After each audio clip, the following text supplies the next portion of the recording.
ఎవరైనా సరే ఆరోగ్యంగా ఉండాలంటే శుభ్రత పాటించాలి. మరి శుభ్రత కావాలంటే ఎలిం ప్రొడక్ట్స్ వాడాలి.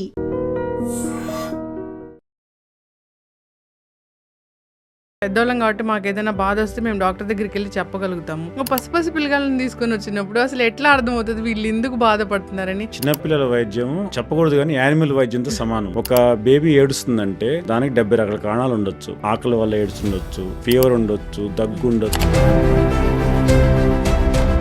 అందువల్ల ఇవన్నీ కూడా డాక్టర్ ఎక్స్పీరియన్స్ బట్టి వాళ్ళకున్న మెడికల్ నాలెడ్జ్ బట్టి కనుక్కోవాల్సి వస్తుంది. డాక్టర్ గారు నా మొన్న పోస్ట్ చేశారు ఒక రీల్. చిన్న పిల్లల్లో ఫీవర్ వచ్చిందంటే కంగారు పడిపోతాము. ఎంత ఫీవరు ఏంటి అసలు? ఫస్ట్ థర్మామీటర్ దగ్గర నుంచి వాళ్ళకి ఇంట్లో తీసుకునే జాగ్రత్తల వరకు అంటే ఏం చెప్తారు డాక్టర్ గారు? చాలా మంది చేసే మిస్టేక్ ఏంటంటే చాలా మంది ఫీవర్ అంటే ఏంటో తెలియదు. అసలు మన నుదుటి మీద, పొట్ట మీద, వీప్ మీద చేయి పెట్టేసి కాలుతుంది ఫీవర్ అని చెప్తారు. అలా కనుక్కునే మెథడ్ ఇంతవరకు ప్రపంచంలో ఎవరు కనుక్కోలేదు, ఎవరు చెప్పలేరు కూడా. ఖచ్చితంగా మనం థర్మామీటర్ తీసుకొని, డిజిటల్ థర్మామీటర్ మన యాక్సిలాలో కానీ లేకపోతే మౌత్ లో కానీ పెట్టుకొని చూసుకుని 100 కన్నా ఎక్కువ ఉంటే ఫీవర్, 100 కన్నా తక్కువ ఉంటే ఫీవర్ లేనట్టు. గ్రాండ్ మదర్స్ చెప్పే వాటిలో ఇంకా ఏంటి మనం సీరియస్ గా చూడాలి? పెద్దవాళ్ళు చెప్పే వాటిల్లో పత్యాలు చేస్తారు. మనం బాగా అసలు మదర్స్ ని గానీ ప్రెగ్నెంట్ ఉమెన్ పత్యం చేపిస్తారు. అందువల్ల బేబీస్ గ్రోత్ బాగా ఎఫెక్ట్ అవుతుంది. తర్వాత పుట్టిన తర్వాత కూడా పాలలో, తల్లి పాలలో పోషక.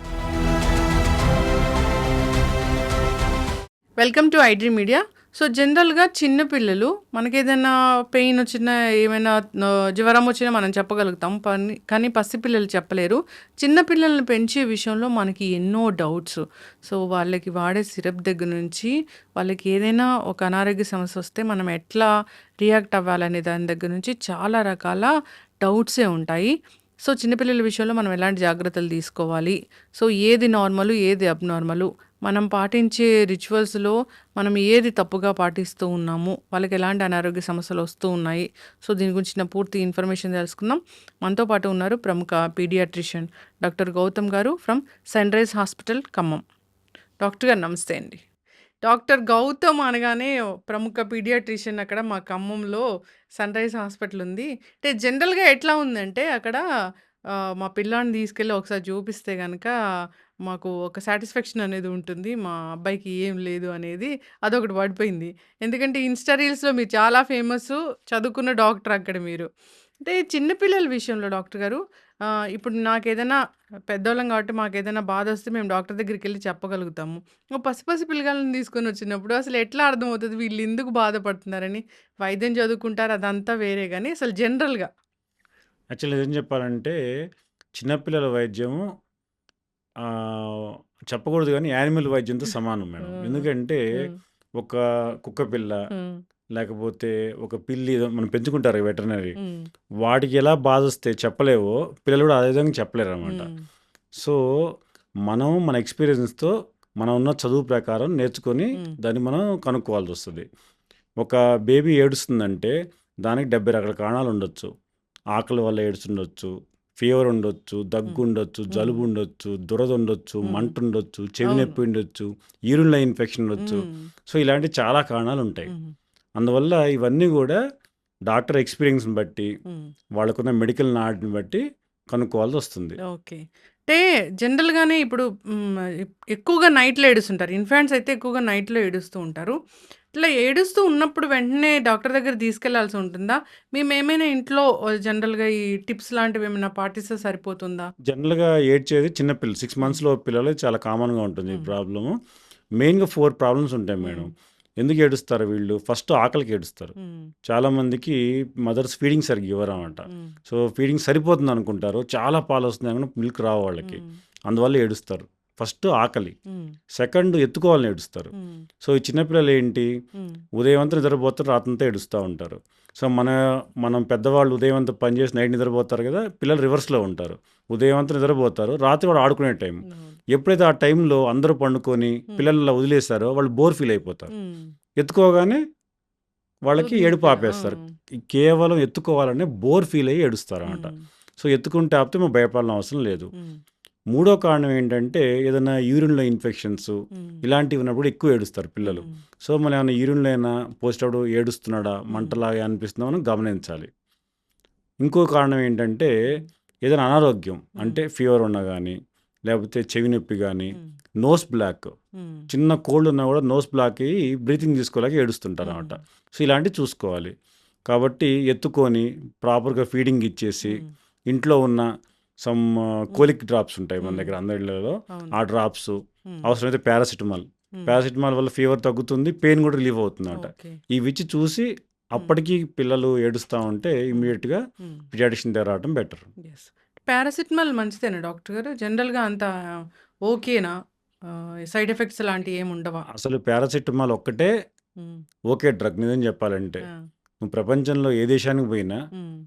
అమెరికా పోయినా, యూరోప్ ఎటు పోయినా సరే హ్మ్. అందరిళ్లలో ఈవెన్ సూపర్ మార్కెట్లో కూడా దొరికే ఒకే ఒక డ్రగ్ పారాసిటమాల్. హ్మ్. ఎందుకంటే పారాసిటమాల్ వెరీ సేఫ్. హ్మ్. కాకపోతే ఏంటంటే పారాసిటమాల్ డోస్ జాగ్రత్త చూసుకోవాలి. ఓకే. సిరప్కి అని డ్రాప్స్కి చాలా తేడా ఉంటుంది ఆ! డోసేజ్లో. సో హ్మ్. పొరపాటున సిరప్ చాలాసార్లు జరిగే మిస్టేక్ ఏంటంటే హ్మ్. సిరప్కి ఇచ్చిన డోసుని డ్రాప్స్ వేసుకుంటారు, హ్మ్. డ్రాప్స్ డోస్తో సిరప్ వేసుకుంటారు. హ్మ్.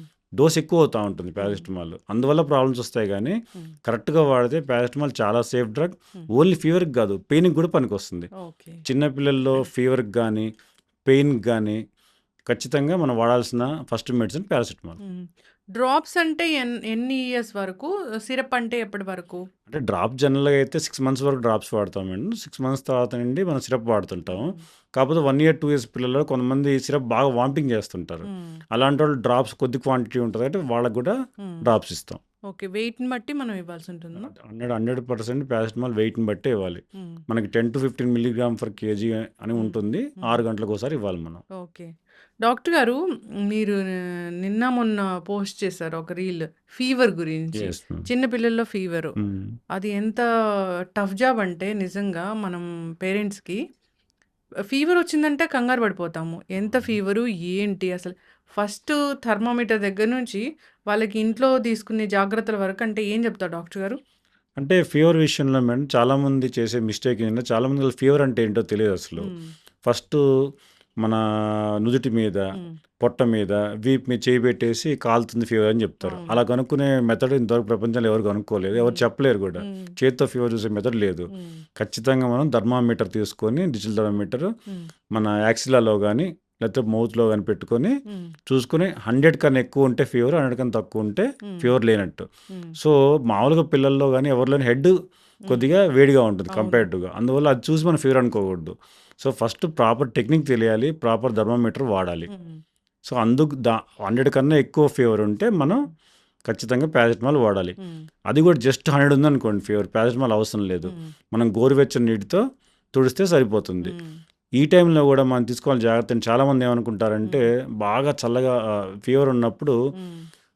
కోల్డ్ వాటర్తో అయితే తొందరగా తగ్గిద్ది అవును. అనుకుంటారు, కానీ అది కరెక్ట్ కాదు. హ్మ్. ఎందుకంటే వేడిగా ఉన్న శరీరం ఎప్పుడైతే కోల్డ్ వాటర్ తగలగానే షాక్ గురవుతుంది, హ్మ్. షాక్లా ఫీల్ అవుతుంది. అది పిల్లలు ఒకసారి సిక్ అయిపోతారు. హ్మ్. సో ఫీవర్ని ఇప్పుడు అలా తగ్గించకూడదు, స్లోగా తగ్గించాలి. సో అందువల్ల ఫీవర్ బాగా వేడిగా ఉన్నప్పుడు కొద్దిగా గోరువెచ్చటి వాటర్తో తుడుస్తూ స్లోగా ఫీవర్ని కంట్రోల్ చేయాలి. హ్మ్. సో ఫీవర్ని కంట్రోల్ చేయటం చాలా ఇంపార్టెంట్. హ్మ్. అది కూడా కోల్డ్ వాటర్ వాడకూడదు. ఓకే. ఆ తర్వాత కూడా ఒకవేళ ఫీవర్ కంటిన్యూ అవుతే మనం హ్మ్. ఖచ్చితంగా పారాసిటమాల్ వాడచ్చు. హ్మ్. అయితే ఫీవరు ఎందుకొస్తుంది అని మనం ఎలా తెలుసుకోవాలి? అంటే ఏ ఏజ్‌లో ఎందుకొస్తది డాక్టర్ గారు? జనరల్‌గా డాక్టర్ దగ్గరికి వెళ్తే పళ్ళొస్తున్నాయి, అందుకే ఫీవర్ వస్తుంది అట్లా చెప్తూ ఉంటారు కదా! అది జనరల్‌గా మనం ఎట్లా చెప్తాము? ఒక 12 మంత్స్ బేబీ వరకు? అంటే ఫీవర్ అనేది జనరల్గా చిన్నపిల్లల్లో పర్టికులర్ 5 ఇయర్స్ లోపు వాళ్ళకి ఇమ్యూనిటీ తక్కువగా ఉంటుంది. హ్మ్. సో 90% మన దేశంలో వచ్చే ఫీవర్ వైరల్ ఫీవర్సే ఉంటాయి. హ్మ్. ఎందుకంటే పిల్లలకి ఇమ్యూనిటీ తక్కువ ఉంటుంది హ్మ్. కదా. సో ఒక వైరస్ వల్ల ఫీవర్ రాగానే మన బాడీ ఏం చేస్తుంది, చిన్నపిల్లల బాడీ హ్మ్. ఇమ్యూనిటీని తెచ్చుకుంటుంది, రోగనిరోధక శక్తిని. హ్మ్. అందువల్ల మళ్ళీ ఆ వైరస్తో హ్మ్. రాకుండా కాపాడబడుతుంది. హ్మ్. మన వాతావరణంలో చాలా వైరస్లు ఉంటాయి. హ్మ్. అందువల్ల ప్రతి సంవత్సరం ఒక 6-7 సార్లు ఫీవర్ రావడం నార్మల్ పిల్లల్లో. హ్మ్. సో అది రావటం వల్ల మన బాడీ, చిన్నపిల్లల బాడీ ఇమ్యూనిటీని ఇంప్రూవ్ చేసుకుంటుంది. నెక్స్ట్ ఇయర్ ఆ వైరస్తో అటాక్ చేయలేదన్నమాట. హ్మ్. ఆ విధంగా ఒక 5 ఇయర్స్ వచ్చేదానికి చాలా వైరస్లు, కామన్గా ఉండే వాతావరణంలో వైరస్లు అన్నిటికీ ఇమ్యూనిటీ వచ్చేస్తుంది. హ్మ్. అందువల్ల 5 ఇయర్స్ తర్వాత జనరల్గా ఈ ఫీవర్స్ రావడం తగ్గుతుంది. హ్మ్. కాబట్టి 5 ఇయర్స్ వరకు కోల్డ్ కానీ, కాఫ్ కానీ, హ్మ్. ఈ మైల్డ్ ఫీవర్స్ అనేవి హ్మ్. 5-6 టైమ్ ఫర్ ఇయర్ నార్మల్, మనం కంగారు పడాల్సిన అవసరం లేదు. ఓకే. ఇవి కాకుండా మన దేశంలో మనం గుర్తుంచుకోవాల్సిన విషయం ఏంటంటే హ్మ్. కమ్యూనికబుల్ డిసీజులు. హ్మ్. అంటే ఒకళ్ళని ఒకళ్ళకి పాకే బ్యాక్టీరియల్ ఇన్ఫెక్షన్ చాలా ఎక్కువ, హ్మ్. నిమోనియాస్ చాలా ఎక్కువ. హ్మ్.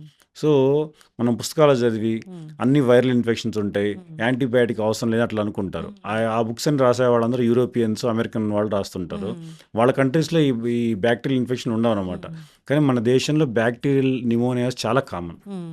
ఒక బాబుకి ఎవరికన్నా పిల్లకి నిమోనియా వస్తే వాళ్ళు హ్మ్. స్కూలుకి పోతే వాళ్ళు కాఫ్ ద్వారా వేరే పిల్లకి అంటిస్తారు. హ్మ్. సో, కాబట్టి ప్రతిదానికి యాంటీబయాటిక్ అవసరం లేదు. అలా అని చెప్పేసి అవసరమైన చోట కూడా మనం హ్మ్. నెగ్లెక్ట్ చేయకూడదు. హ్మ్. సో, మన దేశంలో ప్రతి జబ్బును కూడా మనం సీరియస్‌గానే తీసుకోవాలి. హ్మ్. ఖచ్చితంగా పీడియాట్రిషియన్ కన్సల్ట్ అవ్వాలి. సొంత వైద్యాలు చేపించుకోకూడదు. యెస్. కాబట్టి 6-7 సార్లు రావటం నార్మలే. హ్మ్. దీనివల్ల మనం ఎక్కువ భయపడాల్సిన అవసరం లేదు. అలా హ్మ్. అని చెప్పి నెగ్లెక్ట్ కూడా చేయకూడదు. హ్మ్. ఈ రెండోది యూరిన్‌లో ఇన్ఫెక్షన్స్ హ్మ్. ఇలాంటివి మనకు కామన్‌గా వస్తూనే ఉంటాయి హ్మ్. పిల్లలు. అది భయపడాల్సిన అవసరం లేదు. హ్మ్. ఇప్పుడు సొంత వైద్యాలు అంటే జనరల్‌గా ఇప్పుడు ఆ పరిసర ప్రాంతాల నుంచి అట్టా సొంత వైద్యం జేసుకొని అట్లా ఎట్లా వస్తారు డాక్టర్ గారు? ఏమేమి జూస్తాం మనం సొంత అంటే సొంత వైద్యంలో? వైద్యాలంటే హ్మ్. బేసికల్‌గా ఎడ్యుకేటెడ్ పీపుల్ అయితేనేమో గూగుల్ చేస్తారు మేడం. హ్మ్. గూగుల్ చేసి అది గూడా సొంత వైద్యం. అజిత్రోమైసిన్ హ్మ్. లేకపోతే పారాసిటమాల్ ఇలాంటివి వాడుతుంటారు. హ్మ్. లేదంటే ఏం చేస్తారంటే వాళ్ళు ఇంకొక బాబు ఉంటే హ్మ్. ఆ బాబుకి ఇచ్చిన మెడిసిన్స్ వీళ్ళకి వాడుతుంటారు. హ్మ్. ఆల్మోస్ట్ సేమ్ వెయిట్ ఉంటదని. లేదంటే ఆల్రెడీ 3-4 మంత్స్ బ్యాక్ ఉన్న సిరప్‌లు అవి వాడుతుంటారు. అవును. ఇది సొంత వైద్యం హ్మ్. ఎడ్యుకేటెడ్ పీపుల్‌కి. హ్మ్. అన్ఎడ్యుకేటెడ్ పీపుల్ విలేజ్ వాళ్ళైతే ఆర్ఎంపీ వైద్యం వాడతారు. హ్మ్. ఆర్ఎంపీలో వాళ్ళు ఏది చెప్తే అది చేస్తారు. హ్మ్. జనరల్‌గా ఆర్ఎంపీలు కూడా జస్ట్ అమిక్ యాసిడ్ అని చెప్పేసి హ్మ్. చిన్న చిన్న మెడిసిన్స్ హ్మ్. అనమాట. అవి పెద్దగా ఎఫెక్ట్ లేని మెడిసిన్స్ ఇస్తుంటారు. ఉపయోగం లేని మెడిసిన్స్. హ్మ్. వాటి వల్ల వైరల్ ఫీవర్స్ ఆటోమేటిక్‌గా తగ్గిపోతాయి. హ్మ్. అందువల్ల చాలాసార్లు పేషెంట్ ఏమనుకుంటారు ఆర్ఎంపీ వైద్యం పనిచేసింది అనుకుంటారు. పనిచేస్తుంది. కానీ వాస్తవం ఏంటి? ఏం చేయకపోయినా కూడా 3 డేస్‌లో ఆ ఫీవర్ హ్మ్. తగ్గిపోయేదనమాట. అందువల్ల హ్మ్. సొంత వైద్యం అంటే ఎడ్యుకేటెడ్, అన్ఎడ్యుకేటెడ్ విలేజ్ పీపుల్ ఏమో ఆర్ఎంపీ మీద హ్మ్. ఆధారపడి ఉంటారు. ఎడ్యుకేటెడ్ పీపుల్ వాళ్ళ ఇంట్లో ఉన్న మందులు, వేరే హ్మ్. వాళ్ళ మందులు వాడుకోవటం, హ్మ్. ఓల్డ్ మెడిసిన్ వాడుకోవడం హ్మ్. ఇలాంటివి చేస్తుంటారు. హ్మ్. ఎప్పుడైనా ఒక పారాసిటమాల్ గానీ, దగ్గుమందు గానీ పసిపిల్లలకి తీసుకొచ్చినప్పుడు అసలు ఎన్నాళ్ళు దాన్ని వాడుకోవచ్చు? జనరల్‌గా ఏ సిరప్ అయినా సరే యాంటీబయాటిక్స్ అయితే 1 వీక్ మేడం. హ్మ్. యాంటీబయాటిక్స్ 1 వీక్ కన్నా ఎక్కువ వాడకూడదు. హ్మ్. అసలు యాంటీబయాటిక్ డ్యూరేషనే 5 డేస్ టు 1 వీక్ ఉంటది హ్మ్. మాక్సిమం. సో, కాబట్టి 2 డేస్ వాడిన తర్వాత అయిపోతే పారేసేయాలి. హ్మ్. మిగిలిందని చెప్పి మళ్ళీ ఫ్రిడ్జ్‌లో పెట్టుకొని వాడకూడదు. వన్స్ ఓపెన్ చేసినప్పుడు 5 1 డేస్. వీక్. ఆ! 1 వీక్ 1 మాక్సిమం 1 వీక్. యాంటీబయాటిక్స్ ఎప్పుడైనా 1 వీక్ కన్నా ఎక్కువ వాడకూడదు మనం.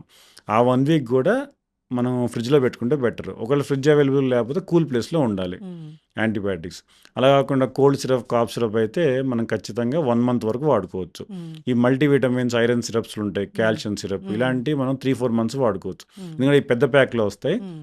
వాళ్ళు ఇవ్వటమే ఓ 3-4 మంత్స్ కోసం ఇస్తారనమాట. Hmm. So, antibiotics 1 week, cold cough సిరప్‌లు 1 month, hmm. Remaining multivitamins 3 months వరకు వాడుకోవచ్చు మనం. హ్మ్.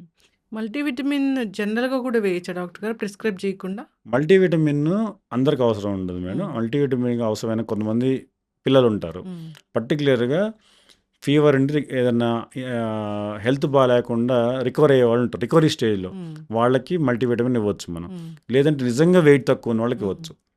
వెయిట్ తక్కువ ఉండి అన్ని రకాల ఫుడ్ తీసుకోరుగా అలాంటి హ్మ్. వాళ్ళకి ఇవ్వచ్చు. హ్మ్. కొంతమంది పిక్కీ ఈటర్స్ అంటారు. హ్మ్. కొంతమంది పిల్లలు ఏంటి కొన్ని ఫుడ్డే తింటారు. హ్మ్.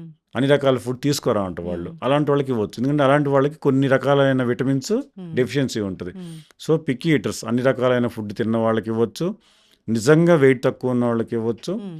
లేదంటే అనారోగ్యం నుంచి హ్మ్. రికవర్ అవుతున్న పిల్లలకి ఇవ్వచ్చు. ఓకే. వెయిట్ తక్కువ ఉన్న వాళ్ళకి. వెయిట్ తక్కువ ఉండడం అనేది అసలు జనరల్‌గా చూస్తూ ఉంటాం కదా డాక్టర్ గారు.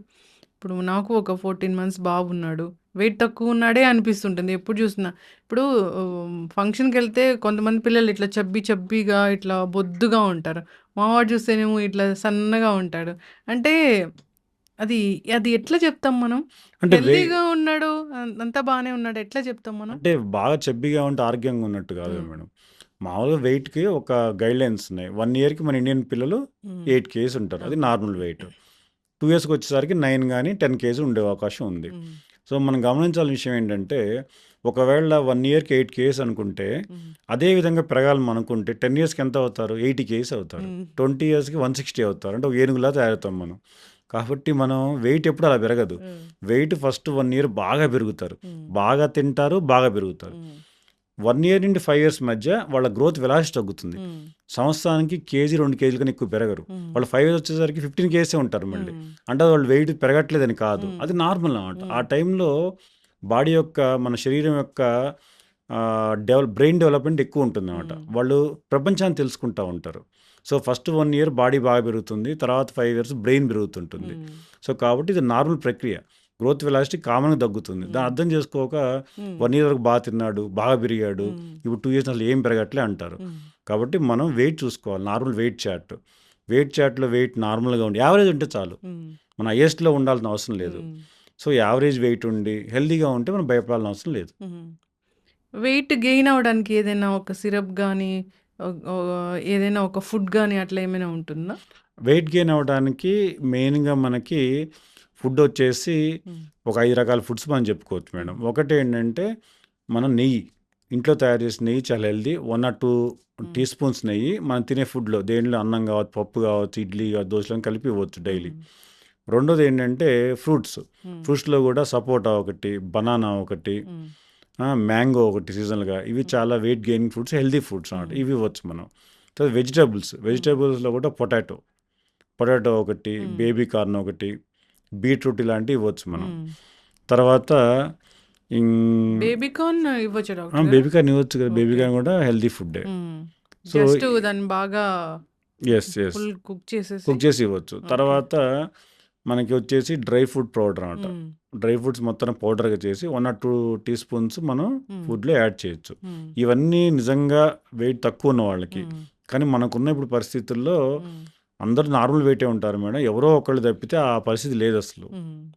పాల బుగ్గలు లేవు, చెబ్బీ చీక్స్ లేవు అనేది ఎవరికైనా ఉంటుంది కదా డాక్టర్ గారు. డిపెండ్స్ ఆన్ వాళ్ళ మెటబాలిజమా లేకపోతే వాళ్ళ జీన్స్ ప్రకారం అట్లా ఉంటారా? కొంతమంది బొద్దుగా అలా కాదు మేడం. ఇప్పుడు మనం మీరు గమనించండి, కొంతమంది మెటబాలిజం బట్టే ఉంటుంది. కొంతమంది 2 చపాతీలు తింటారు, చూడటానికి ఏమో చాలా పెద్దగా కనపడతారు. చూస్తే ఏం అడుగుతాం, ఎంత తింటాడు అనుకుంటాం. చూస్తే ఏముంటుంది, 2 చపాతీలు తింటారు. కొంతమంది 2, 3 బిర్యానీలు తినే శక్తి ఉంటుంది, కానీ చాలా లీన్‌గా ఉంటారు. అంటే అర్థం ఏంటి, కొంతమందిలో ఎంత తిన్నా కూడా వాళ్ళ మెటబాలిజం దాన్ని అబ్జర్వ్ చేసి ఇచ్చేస్తుంది. కొంతమంది తక్కువ తిన్నా కూడా వాళ్ళు ఎక్కువ వెయిట్ గెయిన్ అవుతుంటారు అనమాట. సో కాబట్టి డిపెండింగ్ ఆన్ మెటబాలిజం. అంతేగాని మనం తిన్న ఫుడ్‌ని బట్టి మనం అంచనా వేయటం లేదు. చక్కగా చెప్పారు డాక్టర్ గారు.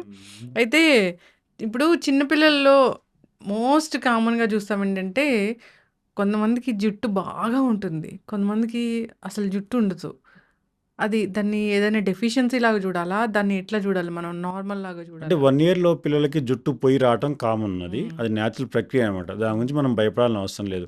చాలా రేర్‌గా జుట్టు పోయే జబ్బులు ఉంటాయి. దాని గురించి మనం అంత వరి అవ్వాల్సిన అవసరం లేదు. అడుగుతారా డాక్టర్ గారు జనరల్ ఓపీలో? అడుగుతారు, కాకపోతే రీఇష్యూర్ చేస్తాం. జనరల్‌గా 1 ఇయర్ లోపలికి ఇలా అడుగుతుంటారు. చాలా కామన్ ప్రాబ్లం అనమాట. జనరల్‌గా 1 ఇయర్ తర్వాత మళ్ళీ ఆటోమేటిక్‌గా వచ్చేస్తుంది. సో కాబట్టి మనం అంత వరి అవ్వమనమాట. ఇప్పుడు మన రిచువల్స్‌లో కొన్ని ఉంటాయి. మొలతాడు కట్టడం అని, తాయెత్తులు అలాంటివి వేయడం అని, కళ్ళకి కాటుక పెట్టడం అని, బొట్టు పెట్టడం అని. అవి మంచివేనా? దానికి ఏమైనా మళ్ళీ పీడియాట్రిషియన్స్ దానికి అబ్జెక్ట్ చేస్తారా? అంటే రిచువల్‌లో మేడం 2 రకాలున్నాయి. ఒకటేంటంటే చాలామంది తాయెత్తులు కట్టడం, కాటుకలు పెట్టడం, బొట్లు పెట్టి చేస్తారు. కొంతమంది దిష్టి తగులుతుందని చేస్తారు కొన్ని. ఎందుకు చేస్తారు? దిష్టి తగలటం అంటే పెద్దవాళ్ళ నమ్మకం ఏంటి? ఇది పెట్టడం వల్ల మన పిల్లల ఆరోగ్యం బాగుంటుందని. సో వాళ్ళు పిల్లలకి హార్మ్ చేయాలని చేయరు. వాళ్ళు ప్రేమతో చేస్తారు. వాళ్ళ మనవాళ్ళ మీద కానీ, మనవరాళ్ళ మీద కానీ ప్రేమతో వాళ్ళు కాపాడుకోవాలని చేస్తుంటారన్నమాట. సో ఇలాంటి వాటిల్లో ప్రమాదం లేనివి, ఫర్ ఎగ్జాంపుల్ బుగ్గ మీద దిష్టి తొక్క పెట్టారనుకోండి, దానివల్ల ఎవరికి నష్టం లేదు. అలాంటివి మనం ఎలా చేయొచ్చు. కళ్ళల్లో పెట్టడం, కాటుకు పెట్టడం అది హెల్తీ కాదనమాట. దానివల్ల ఇన్ఫెక్షన్ రావచ్చు, ఎలర్జీ రావచ్చు. అలాంటివి అయ్యే ఉండదు. అవన్నీ మూఢనమ్మకాలు. నువ్వు దిష్టి చుక్క పెడితే బుగ్గ మీద పెట్టమని చెప్పండి, అంతేగాని పెద్ద పెద్ద కాటుకలు కళ్ళలో పెట్టకూడదు. అదేవిధంగా ప్రేమ ఉంటే ఓ చిన్న కాటన్తో ఉన్న తాయెత్తు కట్టమని. కాటన్ ఏమి మనకి పెద్దగా ఎలర్జీ రాదు శరీరానికి. అలాంటి చిన్న చిన్న కాటన్తో తయారు చేసిన మొలతాళ్ళు అవి మనం కట్టుకోవచ్చు. అంతేగాని పెద్ద పెద్ద మొలతాళ్ళు, టైట్ మొలతాళ్ళు కట్టారనుకోండి, ఆ ఏరియా అంత ఎలర్జీ వచ్చి ఇన్ఫెక్షన్ వచ్చేస్తుంది. అలాంటివి చేయనీయకూడదు మనం. తర్వాత బ్రాండింగ్ అంటే వాతలు పెడతా ఉంటారు. వాతలు పెట్టడం వల్ల పాలు అరుగుతాయని, లేకపోతే ఇన్ఫెక్షన్స్ రావని, జ్వరం తగ్గిపోద్దని, ఫిట్స్ రాకుండా ఉంటాయని. ఒకళ్ళు ఫిట్స్ ఎక్కువ వస్తుంటే వాతలు పెడితే ఫిట్స్ ఆగిపోతాయి. ఇలాంటి మూఢనమ్మకం అవి చేయకూడదు మనం. అవి ఏంటంటే వాళ్ళకి పెయిన్ఫుల్, పిల్లలకి వాళ్ళకి లైఫ్ లాంగ్ గుర్తుండిపోతాయి. పెద్ద పిల్లలకైతే ఆ బాధ, ఆ భయం ఉండిపోద్ది. ఇప్పుడు మరీ చిన్నపిల్లలకైతే ఇన్ఫెక్షన్ వచ్చి వాళ్ళు సిక్ అయ్యే అవకాశం ఉంది. సో ఇలాంటి మూఢనమ్మకాల్లో కూడా ప్రమాదం లేని మూఢనమ్మకాలు మనం ఎలా చేయొచ్చు. ఎందుకంటే వాళ్ళు కేవలం మన మీద ప్రేమతో చేస్తారు పెద్దవాళ్ళు. అవును. అంతేగాని ఉమ్. వాళ్ళు కావాలని చేసేది కాదు కాబట్టి ఇప్పటికీ డ్యామేజ్ చేయొచ్చు. వాతలు పెట్టి అలా వస్తుంటారా డాక్టర్ గారు? ఖచ్చితంగా వస్తాం. ఉమ్. ఇప్పటికీ మన దేశంలో చాలా కామన్ ట్రెడిషన్ ఇది. ఉమ్. చాలా బ్రూటల్ ట్రెడిషన్. ఉమ్. సో, మనం ఎట్టి పరిస్థితుల్లో ఆపాలని ట్రెడిషన్, అవేర్‌నెస్ తేవాల్సిన ట్రెడిషన్ అనమాట. ఉమ్. మేము గట్టిగా చెప్తుంటాం పేషెంట్స్‌కి కూడా. చాలా కోపడుతుంటాము. ఉమ్. కొంతమంది మదర్స్‌ని చెప్తుంటాను. ఉమ్. ఎవరైతే వాత పెట్టారో వాళ్ళకి కూడా ఒక వాత పెట్టండి అని అవును, ఎళ్లి. కరెక్ట్. సో దట్ వాళ్ళకిప్పుడు మా అమ్మమ్మ పెట్టింది సార్ మాకు తెలియక అని చెప్తారు. మరి మీ అమ్మమ్మకి ఏమైనా ప్రాబ్లమ్ కాళ్ళు నొప్పులున్నాయి. ఆమెకు వాత పెట్టండి కాళ్ళు నొప్పులు తగ్గుతాయని నేను చెప్తుంటా. సో దట్ ఇంకోసారి చేయకుండా ఉంటారు అట్లా. ఇంకా ఈ గ్రాండ్ మదర్స్ చెప్పే వాటిలో ఇంకా ఏంటి మనం సీరియస్గా చూడాలి? అంటే మెయిన్‌గా గ్రాండ్ మదర్స్ ఈ పెద్దవాళ్ళు చెప్పే వాటిల్లో పత్యాలు చేస్తారు మేడం బాగా. అసలు మదర్స్‌ని గాని, ప్రెగ్నెంట్ వుమెన్‌ని పత్యం చేపిస్తారు. అందువల్ల బేబీస్ గ్రోత్ బాగా ఎఫెక్ట్ అవుతుంది. తర్వాత పుట్టిన తర్వాత కూడా పాలలో, తల్లి పాలలో పోషక పదార్థాల లోపం వస్తుంది. ఎందుకంటే అసలు ఏమి తిననీరు. మనకి పిల్లలకి అవసరమైన విటమిన్స్ గానీ, ప్రోటీన్స్ గానీ ఇవన్నీ కూడా మనకి ఉన్న ఫుడ్‌లోనే ఉంటాయి. మంచి ఫుడ్ అంటే ఏం తీసుకోవాలి? మన నాన్ వెజ్ తీసుకోవాలి ప్రోటీన్స్ కావాలంటే. లేదా పప్పు దినుసులు తీసుకోవాలి. మంచి వెజిటబుల్ తీసుకోవాలి. అవన్నీ ఫ్రూట్స్ తీసుకోవాలి. అన్నీ ఆపేస్తారు. నీకు పప్పు దినుసులు తిననీరు, నాన్ వెజ్ తిననీరు. మనకి ఎట్ట దొరుకుతుంది మరి? విటమిన్స్ ఎలా వస్తాయి? ప్రోటీన్స్ ఎలా వస్తాయి? అందువల్ల చాలా మంది పిల్లలు సిక్ అవుతారు మన దేశంలో ఈ పత్యాల వల్ల. మెయిన్‌గా మనం ఈ పెద్దవాళ్ళు చెప్పే వాటిలో మనం ఆపాల్సింది పత్యాలు. ఎన్నిసార్లు చెప్పినా, ఎన్ని వందల సార్లు చెప్పినా, ఎంత ఎడ్యుకేటెడ్ పీపుల్ అయినా సరే మళ్ళీ అదే విధంగా చేస్తున్నారు. తల్లి మీద ప్రెషర్ ఎక్కువ ఉంటుంది. ఖచ్చితంగా బాగా ఎడ్యుకేటెడ్ అమెరికాలో ఉండే మదర్ కూడా పత్యాలు చేస్తుంటారు. అవును. ఇంకా మరి వాళ్ళకి ఎలా చెప్పాలో. తల్లి ఏదైనా తింటే అది అంటే కొన్ని పదార్థాలు తినకూడదు, వేడి చేస్తుంది, అవి తల్లి పాల ద్వారా వస్తాయి అంటే అట్లా ఉంటుందా? అది చాలా రేర్‌గా కొంతమందిలో పిల్లలకి ఎలర్జీ ఉన్నప్పుడు తల్లి తినే ఫుడ్‌లో వల్ల కొంత ఎఫెక్ట్ అవ్వచ్చు. కానీ చాలా రేర్. మనం 1,00,000 మందికో, 10,00,000 మందికో ఒకళ్ళు ఉండొచ్చు అలా. కానీ అది జనరల్‌గా ఉండేది కాదు. ఇది రేరెస్ట్ ఆఫ్ రేర్ అనమాట. దానికోసం అని చెప్పి అందరు తల్లుల్ని పత్యాలు చేయడం కరెక్ట్ కాదు. ఓకే. ఇప్పుడు బేబీకి తల్లిపాలు సరిపడినంత తల్లిపాలు ఇవ్వలేని పరిస్థితుల్లో అంటే ఆల్టర్‌నేటివ్‌గా ఫార్ములా మిల్క్ ఇవ్వచ్చా? లేకపోతే నార్మల్ గేదె పాలు అలాంటివి ఇవ్వచ్చా? ఎప్పుడైనా సరే మనం first choice mother milk. Second second choice వచ్చేసి ఫార్ములా మిల్క్ ఇవ్వాలి మనం. ఎందుకంటే గేదె పాలు, ఆవు పాలు అనేవి 1 ఇయర్ లోపు పిల్లలకి ఇవ్వకూడదు. గేదె పాలు, ఆవు పాలు అవి మన కోసం తయారు చేయవు. అది గేదె పిల్లల కోసం, ఆవు దూడల కోసం తయారు చేసుకుంటాయి. సో వాళ్ళు పుట్టినప్పుడు మన పిల్లలు 2.5 kgs ఉంటే గేదెకి కానీ ఆవుకి కానీ 20 kgs ఉంటాయి అన్నమాట. సో వాళ్ళ డైట్ సిస్టమ్ వేరు, మన డైట్ సిస్టమ్ వేరు.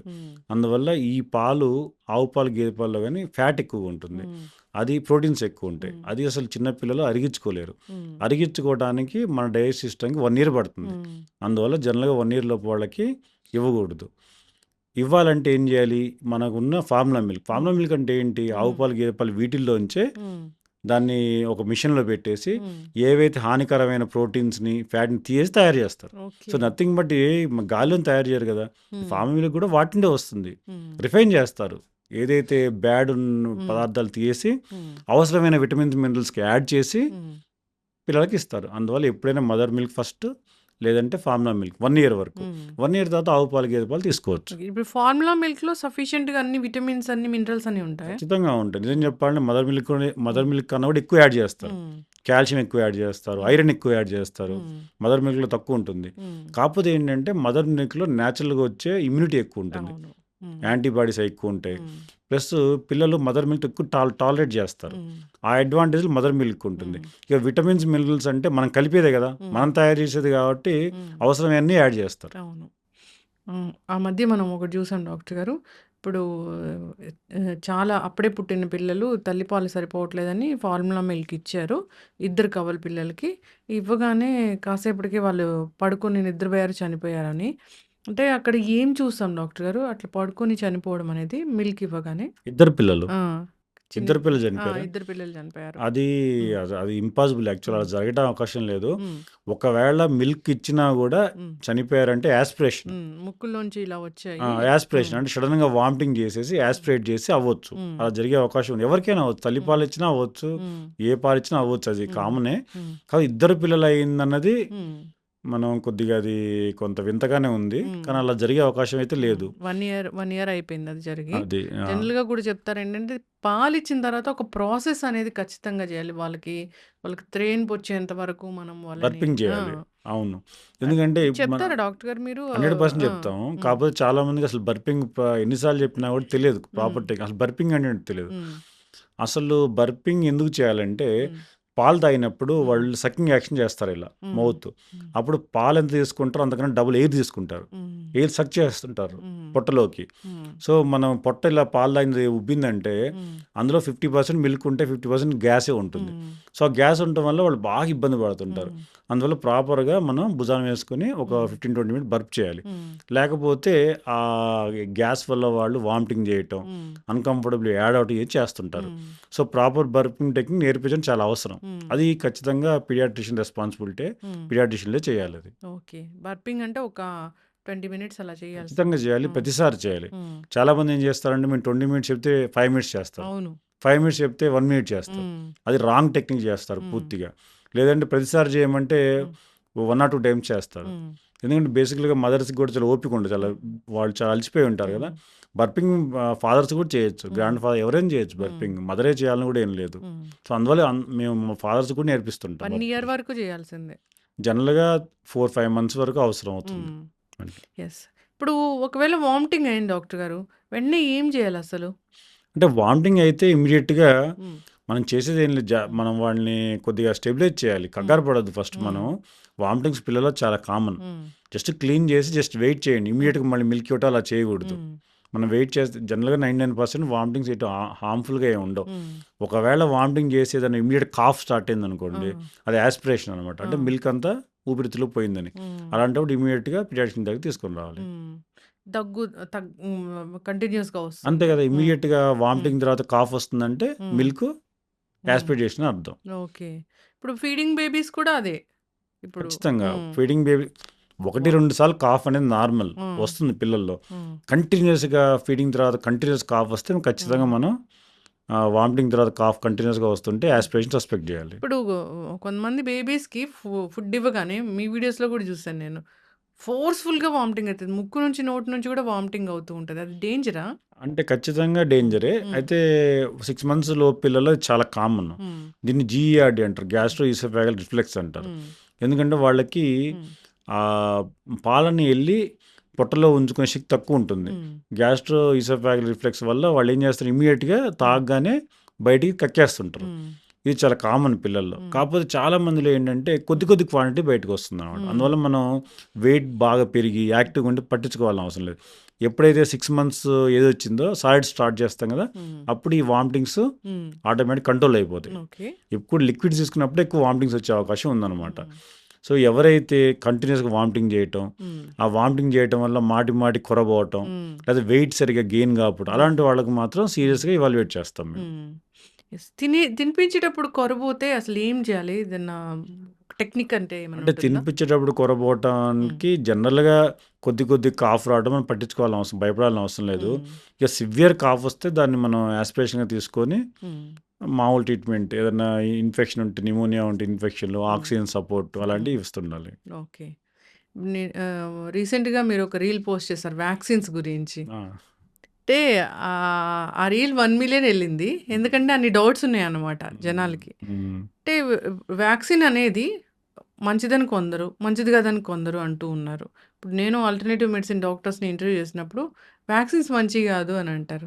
ఏదో వైరస్ ఎక్కిస్తున్నారు అని చెప్తూ ఉంటారు. అంటే ఎట్లా చెప్తారు డాక్టర్ గారు? అంటే యాక్చువల్‌గా వ్యాక్సిన్స్ మంచివా కాదా అంటే వ్యాక్సిన్స్ ఖచ్చితంగా మంచియే. హ్మ్. మంచియి కాబట్టే వరల్డ్ వైడ్‌గా ప్రపంచం మొత్తం వాడుతుంటారు హ్మ్. వ్యాక్సిన్స్‌ని.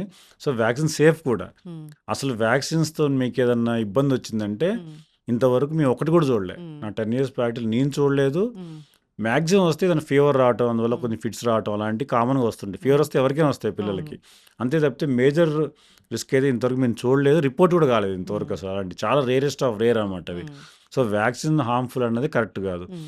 రెండోదేంటంటే మరి వ్యాక్సిన్స్ కంపల్సరీ అంటే గవర్నమెంట్ ఎందుకు ఇవ్వట్లేదు? హ్మ్. అంటే ఫర్ ఎగ్జాంపుల్ ఫ్లూ వ్యాక్సిన్ ఉంది. హ్మ్.